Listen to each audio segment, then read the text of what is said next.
Hey friends, Samuel here. I just had a couple quick updates before the episode started.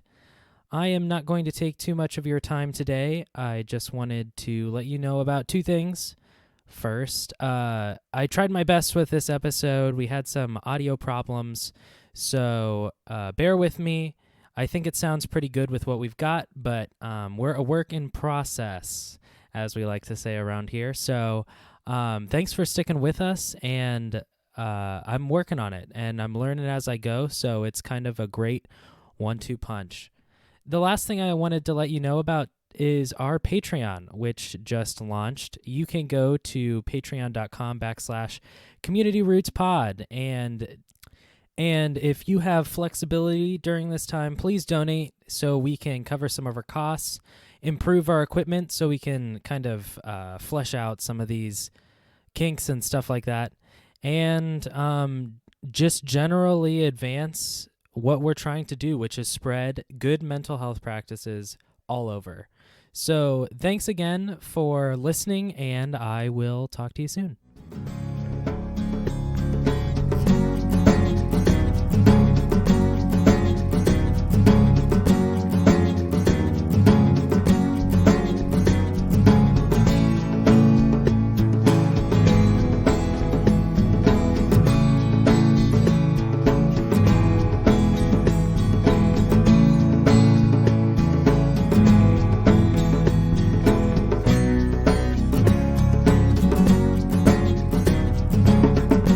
Here, so I added the idea that we would put Make really our- now drinking and eating sounds like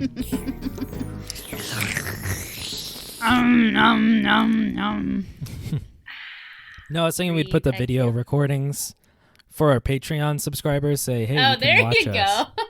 You know what? That What? would be fun. I'm gonna. That's a good incentive. That would be fun. Just give me a heads up Yeah. so I can like wash my hair or something. Anyway, are we ready? I'm ready. Ready or not? Here we come. Hey everyone, welcome to Community Roots, a place where we gather in community to talk about mental health so we can travel the journey of life together. I'm Samuel Richards, I'm Julie Richards. I'm Sarah Wakefield. and we are still in it. We've had kind of a initial meeting about what we're going to talk about today, and it's got me both excited and nervous.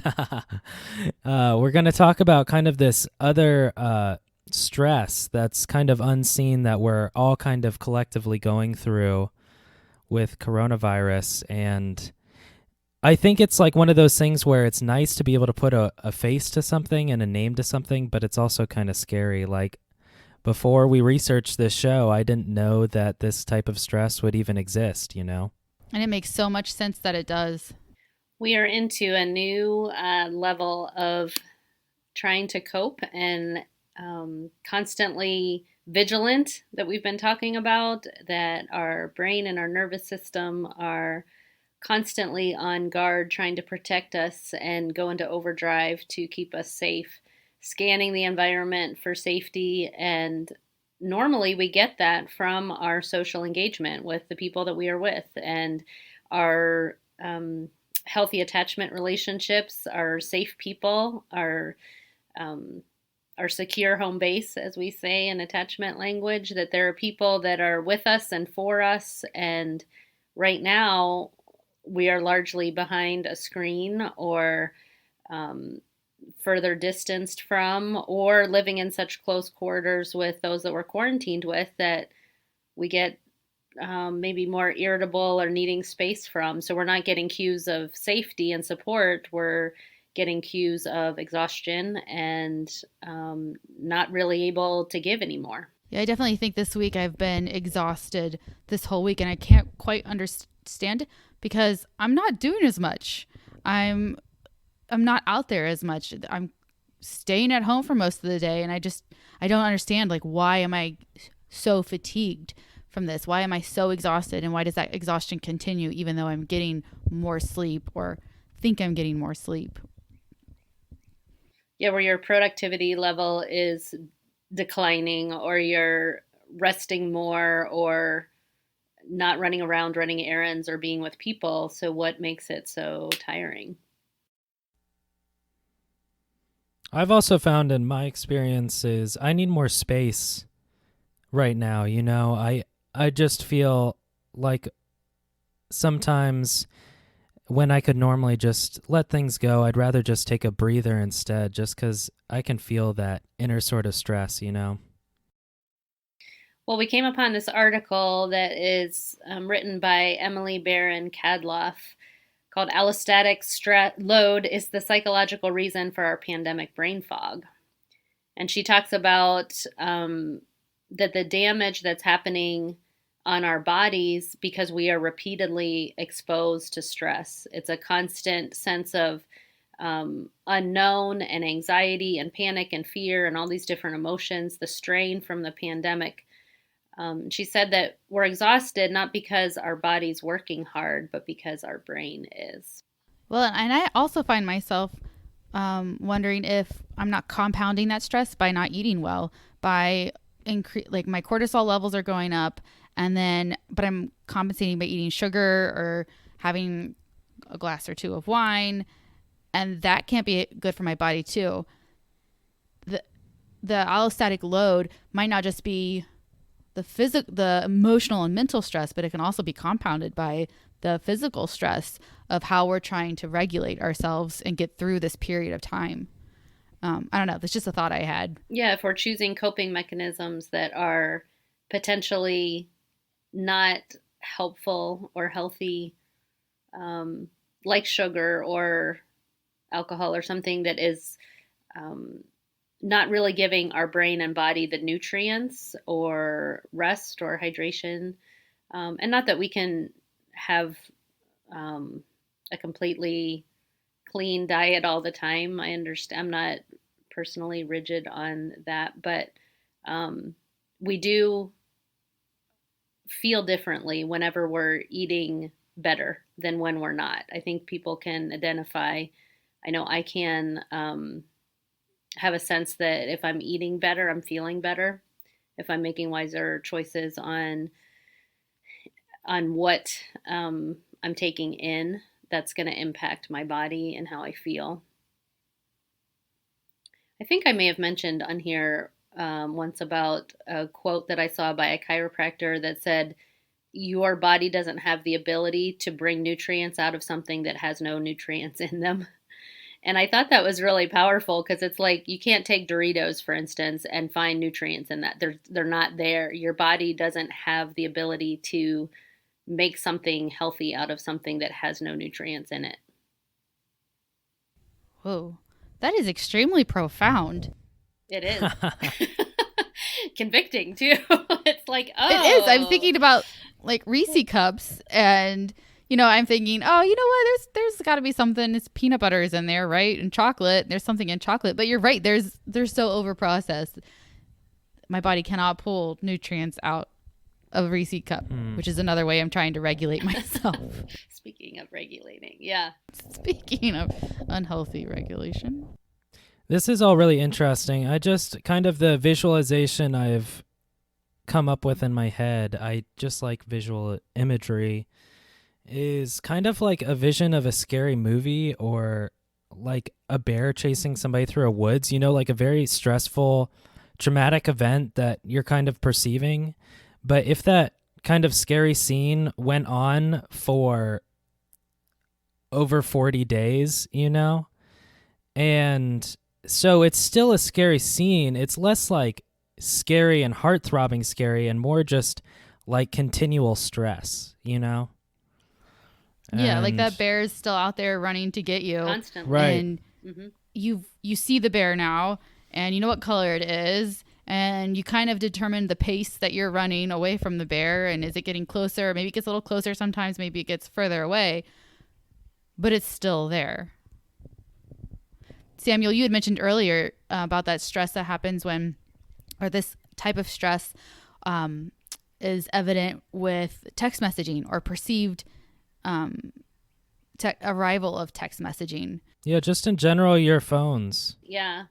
Yeah. I read an article about, and I don't know if I could find it now. It was a couple months ago, but essentially it talks about how your phones are a beacon of stress just because if you're waiting for a call or a text message, or if you're on a comment chain with someone, even as a friend or as somebody you're arguing with, all of that turns your brain to a 10 because your brain is focused on kind of stimuli that it's not attached to. It's kind of like the equivalent of being in a woods and you're being hunted and you're like listening for that twig snap, but your brain's turned on to a 10. So even if you're chilling at home, watching TV, watching The Office, then your brain can still feel stressed and still feel like it's turned up to a 10 and like it's a stressful situation, even though you're totally safe at home. And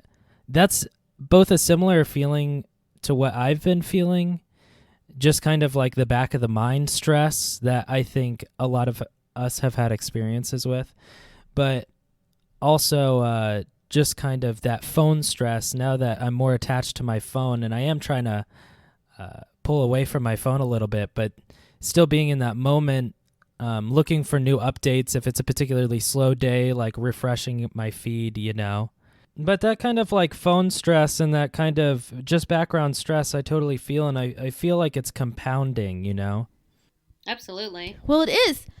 We have no idea when this is going to change and what it's going to look like. There is so much uncertainty ahead of us. And if we were training for this marathon of racing with a bear / the pandemic, then we would be ready for this. We would have trained. We would have gone out and we would have stressed our body in slow increments, just like you do when you're training physically, and then recovered, and then a little, stress it just a little bit more, and built that resilience, built that, I forget what the word is, but conditioned our bodies for this. And yet here we are, and our bodies cannot be conditioned for this. That brings up a memory for me. My dad, when he turned 50, which is so relevant this week for our household because my husband is turning 50. So Happy birthday, Dad. Yay. Shout out to Todd. Happy birthday. But when my dad was turning 50, he decided that part of what he would do to prove his youthfulness is run a marathon. And my dad was previously a tennis coach and relatively physically fit for tennis, but that's a different sport than running a marathon. And I don't think he particularly really prepared well, knowing what I know of marathon runners now and how much work they put into it. Like, it's all regiment of how many miles you run for how many weeks. And it's like this intense preparation. And then seeing my dad when he crossed the finish line, he did complete the marathon, but it was scary. I mean, it was like he did not look okay at all. And I guess in a way, when you paint that picture, Sarah, where you're saying we're all in a marathon that we haven't prepared for, what a difference it makes on our stress level, because it is that compounded stress of uncertainty and no sure answers of what's safe or what's not. Everything out in the media right now is conflicting. As soon as you hear from one, here are the ER doctors telling you the opposite of what everything else has told you, and the president says one thing and the governor says another, and there's political controversy, and then there's everybody's opinions of everything, and it's just so much overload and exhaustion that I think that takes such a toll. So Julie, how do we condition ourselves in the midst of this marathon? Is there any recovery that we can experience now? Because we're already at like we've been at mile 25. 26 is right around the corner, but we're all like your dad at mile 25 or 26. Like, what? You get conflicting things about like what you can do, and clearly like exercise is one, but what else can we be doing right now? I think that's such a great question. And one of the things that Emily Kadloff's article had mentioned was getting back to more of a sense of predictability And she said, first, in true therapy speak, feel your feelings. And I want to tie that into specifically listening to our body, and notice what we're experiencing and what is our body trying to tell us in order to take better care of it.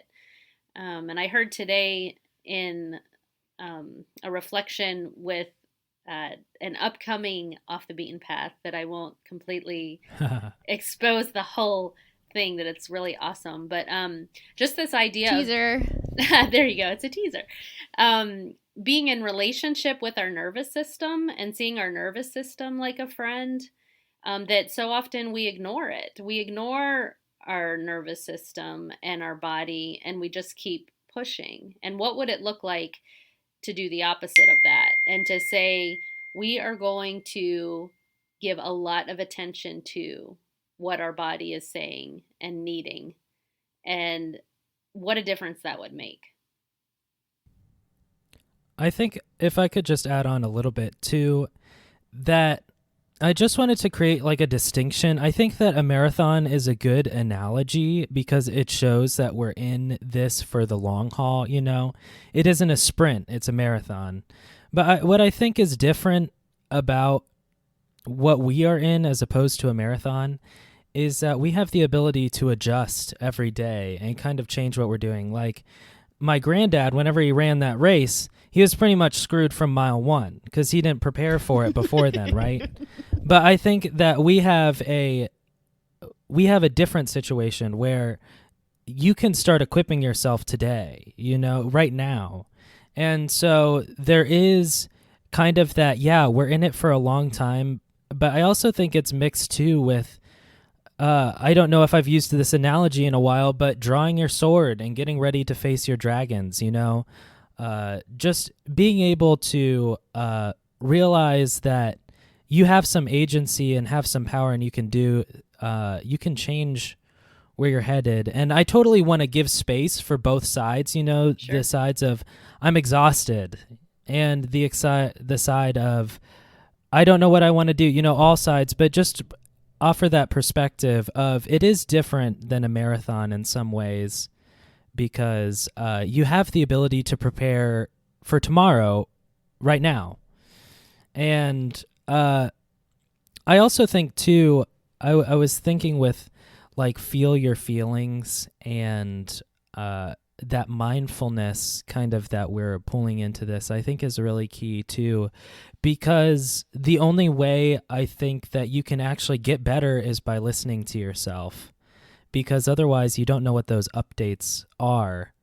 And I'm going for like above and beyond. I would say even like talking to yourself, having good self-talk and asking yourself good questions is a good way that you can be a friend to your body and kind of create that relationship that mom and others are talking about. So I think both of those mindsets of listen to your body and realize that you can adjust as well. It isn't. I think that's the huge point about it, is the adjusting as you go. You know, I think part of me is feeling this. Let me just not throw my dad under the bus, as far as I do think he was trying to prepare. He just didn't realize the extent, or and that ended up, I think, really hurting him. Like he was really injured by all of that. And so in that regard, like we don't fully know what we're headed for in this situation either. But I do think it's, as you said, make the adjustments as you're going along, that, you know, if we're paying attention and if we are staying curious about what we're experiencing, and we can have a relationship with ourselves that is affirming and validating and noticing what comes up. On one given day, we might be able to do more in whatever capacity that might look like. And another day, we just can't. And we have to be able to flex with that and really pay attention to what is our body is telling us that we need. I wanted to use an example kind of from something that we've been talking about on this show, which is maybe like an increase in substance or escape, like looking for alternatives to escape. Maybe you're watching more TV or you're drinking more alcohol or just those kind of things that aren't necessarily good or sustainable for you that you're investing in anyway.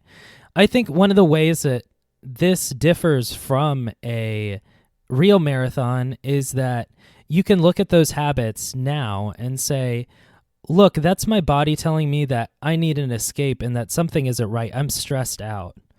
And so then you can build alternatives that are healthy. And you can change that kind of route instead of just being like, well, for the rest of this coronavirus, I'm just going to drink like a 6-pack a day to get through it. Like, it's your body actually trying to communicate with you to say something isn't right and I need to escape from it, rather than this is just your routine for the rest of coronavirus. I just see that too within my own, like I've noticed, like I bought a 6-pack the other day and it's already gone, which is fine because I'm not even like worried about alcohol at all. But just in terms of me beating myself up for that, and then actually realizing, like saying, hey, maybe instead of just beating myself up for the fact that I needed an escape or something like that, rather looking and saying, where can I find other supports? Because my body is trying to tell me something, right? Yeah, that makes sense. That is so healthy, Samuel. That understanding, you're paying attention to yourself is, I think, the biggest step. That awareness. One of the things that I heard in this training that I had listened to earlier was about treating ourselves, and if we just don't know how we're feeling, if we know nothing, then the next step is to say, well, what would you do if you were a baby? Like, what would you need if you were a baby? Babies need that regulation. Babies need that consistency, healthy food. They need to move. They need sleep. If they sit there and watch TV all day long, we're stunting development. And also, if your baby has some, I don't know if this is right, but if your baby has some chocolate, you don't beat yourself up. I guess this is bad. I don't know if you should give babies chocolate. We are a mental health show, not a how to raise your baby nutritionally. Disclaimer. I guess what I'm saying though is,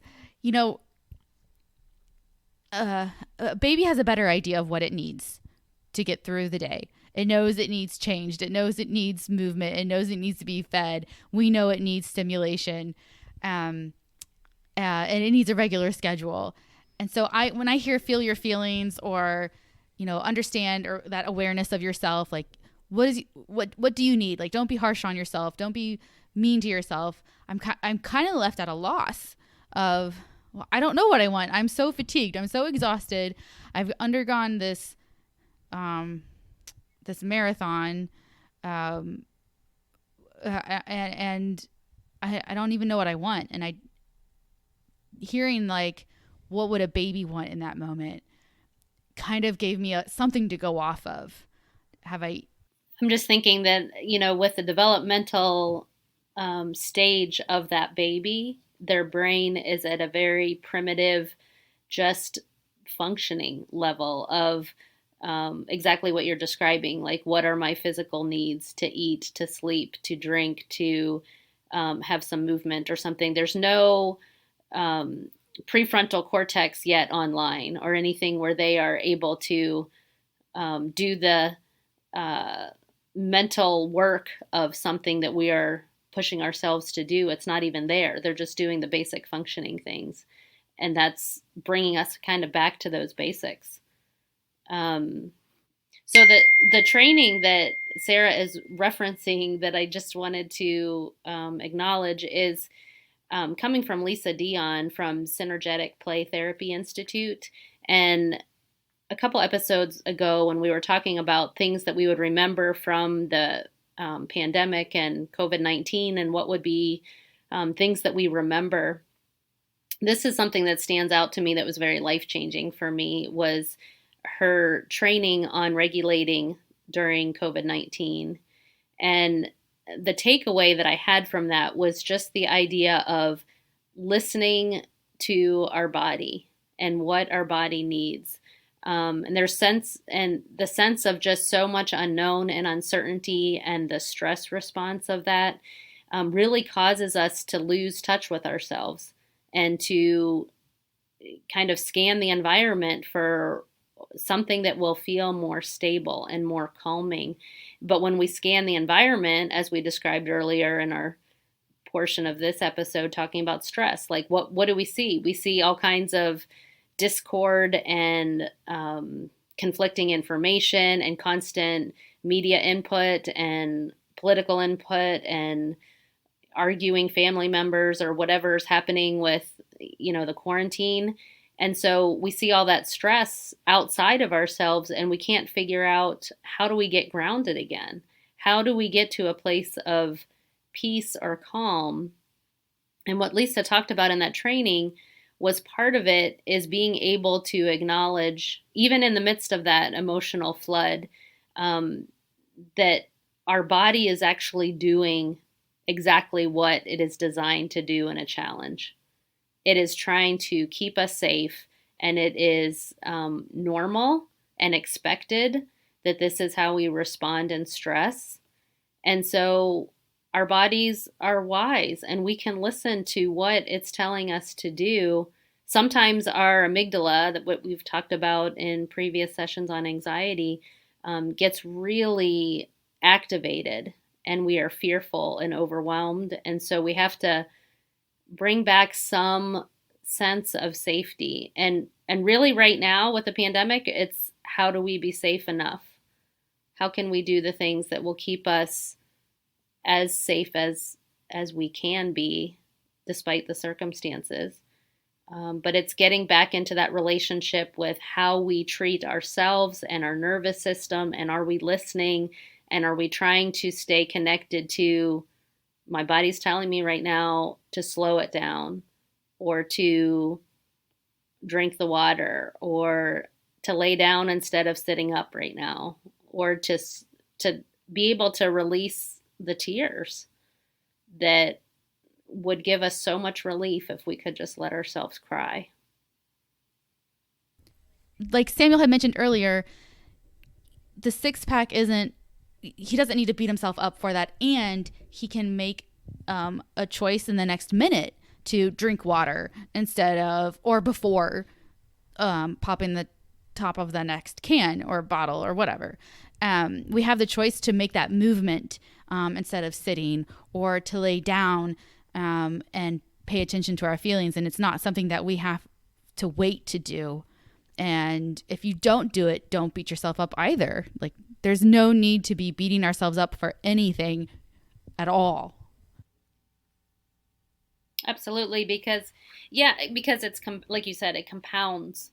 It adds to the distress. It makes it worse, because then we're dealing with layers of shame and judgment and criticism, and it's not a very nurturing way to kind of give ourselves the support we need to be able to grow through it. That it's okay to make adjustments and to realize this is probably not helpful for me right now, but something else might be.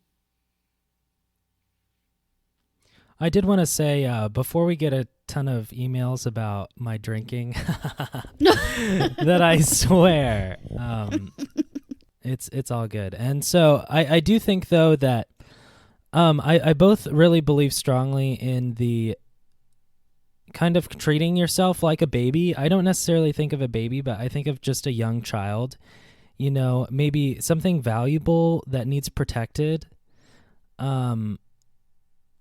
So I kind of definitely see a child that I'm working with, and sometimes I understand the limits of like cognitive behavioral therapy, but I sometimes practice it, which is essentially just like talking to yourself. And if you change your mindset, you can sort of change your behavior. Am I getting that right? Nice. Nods from mom. That's I passed the test. But essentially, like, something that somebody said on NPR was, we feel trapped at home, but we're actually safe at home. And I think that's one of the things too, is being able to tell whenever your body is trying to tell you something and it's not necessarily accurate. Like, your emotions and feelings are definitely valid, but if you're feeling, you can just work through it. You can work through your body and tell it, no, actually it's going to be okay. And I think one of those things that I do is, instead of feeling trapped at home, I try and tell myself I'm safe at home. There's nowhere else that I can be as safe as right here within my own germs, but being at home. And it kind of switches the mindset where, instead of looking at the door because I feel like I'm in a cage, I'm looking instead at the bed because it's a place of comfort. Something that sort of changes that mindset a little bit, I'm a believer in, and it just helps me a little bit. And I think that it's important to distinguish that we are safe at home, and it is at least as safe as it's going to be. I guess everybody's home isn't safe, so please definitely get help if your home is not safe. But Sure, absolutely. Right. I like too how Lisa Dion said that our sense of safety is what's happening in your own relationship with yourself in this moment. So how can I stay connected to myself in the midst of this chaos? So instead of getting swept away by everything that's external, everything, whether it's social media or news or the latest update or the chaos around us, it's being able to get grounded and breathe and center, and whether that's the self-care that things that we need to do, or if it's listening to our body, or it could be something spiritual or meditation or something that is calming us, bringing us back to what we're, not just to the sense of calm, which is great and wanted, but also to the sense of, what am I needing right now that I need to be attentive to, so that I can take myself seriously and what I'm experiencing, and how I can slow it all down to be able to hear that, to be able to listen to that and be attentive to it. And maybe like one more caveat as well, which is like, if you don't hear anything, just being patient. Like, if you're sitting here right now listening to the podcast, like pausing as you wash the dishes, and you're like, well, I don't feel anything right now. Like, it might just, it's kind of like a practice and a muscle of listening to your body. And you do know what your body sounds like. You felt hunger, like you know what the emotions are. You just got to listen to your body, and it becomes more apparent. It's kind of just, once you sit still, your body can really talk to you, Mm-hmm. I think maybe 30 minutes before you go to bed, something, just sitting still and not doing anything. I think it's definitely that idea of a relationship that you're building, and it becomes more familiar. I mean, we could go on a whole tangent on that one, because people who have been traumatized are not in their body at all, or they don't know how to get in their body. But I like what you're saying there about just try a little bit. Just start with a little bit, and it can take some time. And I just affirm too, sometimes people will say, I can't, nope, I can't do it, and they don't even want to try. But maybe just dipping your toe in just a little bit to the water to feel like, okay, I wonder what that would be like. I wonder if I could just get curious about trying to listen to my body or have a healthy relationship with myself. How might that bring some shift or some change to my moment by moment day? And if you're curious too, breathing is a huge indication of where you are, or it can be an indicator. If you're breathing shallowly, then clearly you're stressed. I'm going to cut that out, Sam, at 35. What I wanted to say about this, though, is that breathing is so important to that relationship, and to getting to a place where you can be quiet to hear yourself say what you want or say what you're feeling, identifying those emotions, those feelings. The breathing is what connects us. It grounds ourselves with our bodies. I've just heard this repeated over through yoga, through the trainings, through articles I'm reading, and through my own practice of breathing, because it does bring you back into your body. And just like Sam and Julie are saying, you need to be in your body to understand what you need and where you are. Absolutely. So as we reach the end of this episode, I know we've had a lot to process this episode. As always, we're thinking about you all and thinking how can this be applicable to who needs it and who's listening. So I know I say this all the time, but definitely reach out if you have any additions to this. I know we're all going through this struggle right now together, and I know our experiences are both similar and very different. So feel free to reach out. You can reach out on Facebook or Instagram at communityroots.pod, or through our Gmail at communityroots.pod@gmail.com. And it'll be confidential. Don't worry about it. Like, we're not here to just interview you and get you on. We just want to create that community that we talk about. So anyway, as we sort of conclude this episode, I think it's a good practice, as always, to focus on our gratitude and say, what are we thankful for in the hard times? So I'll start because everybody knows mine. My partner cut my hair, and it was a huge relief. I just got the sides cut, but just such a relief. And I know everybody's grumbling at me from their headsets, like that you guys haven't gotten a haircut in a while. But I don't even want to see what would happen if someone would try to cut my hair. That would be disastrous. I'm happy for you, though, Samuel. I'm happy for you. Yeah, so I'm very grateful to both my partner and the feeling of just like, I have that type of hair that if I take a nap and it's just too long, just slightly too long, I'll just have the worst bedhead for hours and sometimes days. And sometimes days.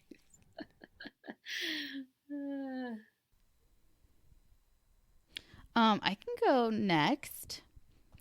I am very grateful for my dog. I know that a lot of people out there have dogs or cats, and a lot of you don't. A lot of you have kids. But my dog has been just the most gracious of companions during this time. He tells me when it's time to get moving. He lets me pet his fluffy ears, and I can squeeze his face. And when I go around the house grumbling, and I grumble all the time now, it seems like. I just let out these deep, deep lion's breath sighs of like, ah. But he doesn't do anything about it. He's just like, oh, there she goes again. I'm going to go back to sleep. And I can feel all of my feelings around him, and it's safe. So I am just so grateful for him. I am going to say I'm thankful for Todd and his 50th birthday that we're getting ready to celebrate. And when this comes out, it will be already passed. Belated. Yes, it will. It'll be a belated wish across the podcast world at that point. But 50 years, holy cow, that is half a century. That is a significant amount of time. And we were reflecting today and talking earlier this morning just about how much we have learned and grown, and just how incredible life is, and not by the sense of happy, easy, sweet, cute, fun, all the nice, wonderful words that you can say, but even just the depth of becoming who we are and all that we've experienced. And we are really thankful for our family and our kids, and just all that life has brought us into where we are in this season. We are really grateful. So. Yeah, and I've known you guys. I'm one of your guys' oldest friends. How cool is that? You've been around. I've known you all since you were wee little lads. Yeah. But I am one of your oldest friends. It's true. 25 years. Half of our life. You get the privilege of being my oldest friend. But I am one of your guys' oldest friends. Dear. But anyway, thanks so much for joining us. Happy belated birthday, Dad. I hope everybody else is doing well at home, and that you are healthy or getting better. And we will see you next week on Off the Beaten Path, and we'll see you then.